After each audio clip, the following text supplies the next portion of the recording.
এক ব্যক্তি প্রতিদিন নদীর মধ্যে 3টা রুটি ফলাইত। তিনটা রুটি নদীর মধ্যে ফলাইত। তার উদ্দেশ্য ছিল জান্নাতে যাওয়া। তার উদ্দেশ্য ছিল আল্লাহ প্রাণীকুল নদীর মধ্যে যে মাছ আছে এরা খাবে, তার জন্য দোয়া করবে, সেও আল্লাহর রহমত পাবে। এই জন্য প্রতিদিন রুটি 3টা নদীর মধ্যে ফেরত। কিন্তু আল্লাহ তাআলা তার এই কাজটা এত ভালো লাগছে, আল্লাহ কয় রিজিক খাওয়ানো তো আমার কাজ, আমি সকল মাখলুকাতকে রিজিক খাওয়াই। কথা কোন ঠিক নেই? আল্লাহ সকল মাখলুকাতকে রিজিক খাওয়াইতেছে না? সাগরের মধ্যে এমনও প্রাণী আছে আপনারা সারা গ্রামবাসী মিলে যা খাবার না খান, একটা মাছের এর থেকে বেশি খাবার খায়, আছে না? নাই? কিন্তু আল্লাহ তারেও খাওয়াইতেছে। আপনার বাড়ির পাশে এই যে 10 হাত 20 হাত নিচে ছোট্ট পিঁপড়া থাকে, তারেও তো আল্লাহ খাওয়াইতেছে। এত নিয়ামত আল্লাহ তাআলা তাদেরকে খাওয়াইতেছে। এজন্য আল্লাহ বলেন এই কাজটা আমার বড় ভালো লাগছে। আমার মাখলুককে সে প্রতিদিন 3টা করে রুটি খাওয়াইছে।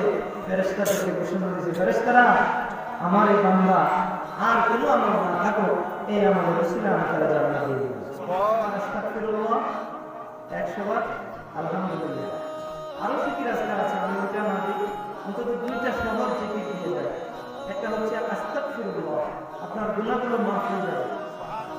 আস্তাগফিরুল্লাহ প্রতিদিন 100 বার করবেন। আর করবেন হচ্ছে আলহামদুলিল্লাহ। আলহামদুলিল্লাহ হলো আল্লাহ আপনাকে যেই নিয়ামতগুলো দিয়েছে, আপনি টাকা পয়সার মালিক, আপনার একটা ছেলে সন্তান আছে, আপনার চোখ আছে, হাত আছে, নাক আছে, মুখ আছে, আল্লাহ আপনার সুন্দর বডি দিয়েছেন, সব কিছুর জন্য আল্লাহর নিয়ামতের শুকরিয়া আদায় করবেন। এটার জন্যই আপনি প্রতিদিন 100 বার করে আলহামদুলিল্লাহ বলবেন। দেখা গেছে হাসরের ময়দানে আপনার কিছু আমল আছে আর না, আল্লাহ তাআলা দেখবে আমার বান্দারা প্রতিদিন আমার কাছে প্রতিদিন 100 বার করে ইস্তিগফার করছে, তাওবা করছে, আর প্রতিদিন 100 বার করে আমি আল্লাহর শুকরিয়া আদায় করছি। ফেরেশতাদেরকে আল্লাহ বললেন, এ ফেরেশতা, আমার এই বান্দা এত সুন্দর একটা আমল করছে, তারা আমি জান্নাতে যাই কেমনে? যা তারা আমি মাফ করে দিলাম, তারা আমি জান্নাত দান করে দিলাম। যে কোনো ওসিলায় আপনাকে আমাকে শুনবেন, ক্ষমা করবে। আল্লাহ যাকে ধরবে যে তুমি হিসাব দিয়ে যা, শেষ। আর যে কোনো একটা আমল যদি আপনার পছন্দ হয়ে যায় আল্লাহর কাছে, আল্লাহ বলবেন কি আমলটা আমার ভালো লাগছে, এই ফেরেশতা না আমি তারা জান্নাতে যেতে পারি না, আমি আমার এই বান্দাটাকে এক্ষুনি তোমরা জান্নাতে দিয়ে দাও। এটাই বলেছি। এজন্য যে কোনো কাজ করবো ভালো করবেন না, যে কোনো জিকির, যে কোনো জিনিস ভালো কাজ এটা নিয়মিত করবেন। আজকে করলাম তো কালকে করলাম এরকম না, প্রতিদিন অন্তত মৃত্যুর আগ পর্যন্ত এটা জারি রাখবেন। যে কোনো একটা ভালো কাজ জারি রাখবেন, এই কাজে আপনাকে জান্নাতে নিয়ে যাবে। একজন মহিলা ছিল, ওই মহিলাটা বিভিন্ন ধরনের খারাপ কাজ করত, বেশ্যা কাজ করত। ওই মহিলাটা একদিন মরুভূমির প্রান্তর দিয়ে যাচ্ছিলেন। এমন সময় তিনি দেখতে পাইলেন একটা কূপের ভিতরে পানি, কিন্তু একটা কুকুর ওই কূপের কিনারায় দাঁড়ায় জিহ্বা দিয়া ওই কূপটার চাটতেছে, কিন্তু পানি খাইতে পারে না, এমন ক্ষুধা লাগছে। এই জিনিসটা দেখা ওই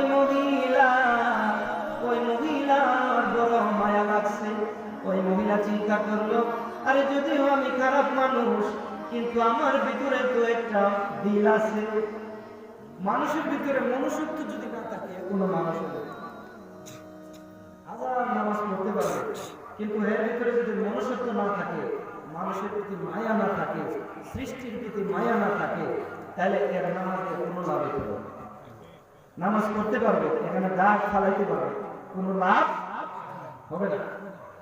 এজন্য নামাজ যেমন পড়তে হবে, তার ভিতরে মনুষ্যত্ব থাকতে হবে, সৃষ্টির প্রতি প্রেম ভালোবাসা থাকতে হবে। আল্লাহর যে বাদ বাকি সৃষ্টি জগৎ আছে তাদের প্রতি মায়া মহব্বত থাকতে হবে, আল্লাহ রাসূলের প্রতি মায়া মহব্বত থাকতে হবে, মা বাবার খেদমত ভক্তি থাকতে হবে। এরপরে নিজে নামাজ কবুল হতো। এত সোজা? নামাজের ভিতরে মনোযোগ থাকতে হইল, অনেক কিছু মিলাইয়া তারপরে গিয়ে নামাজ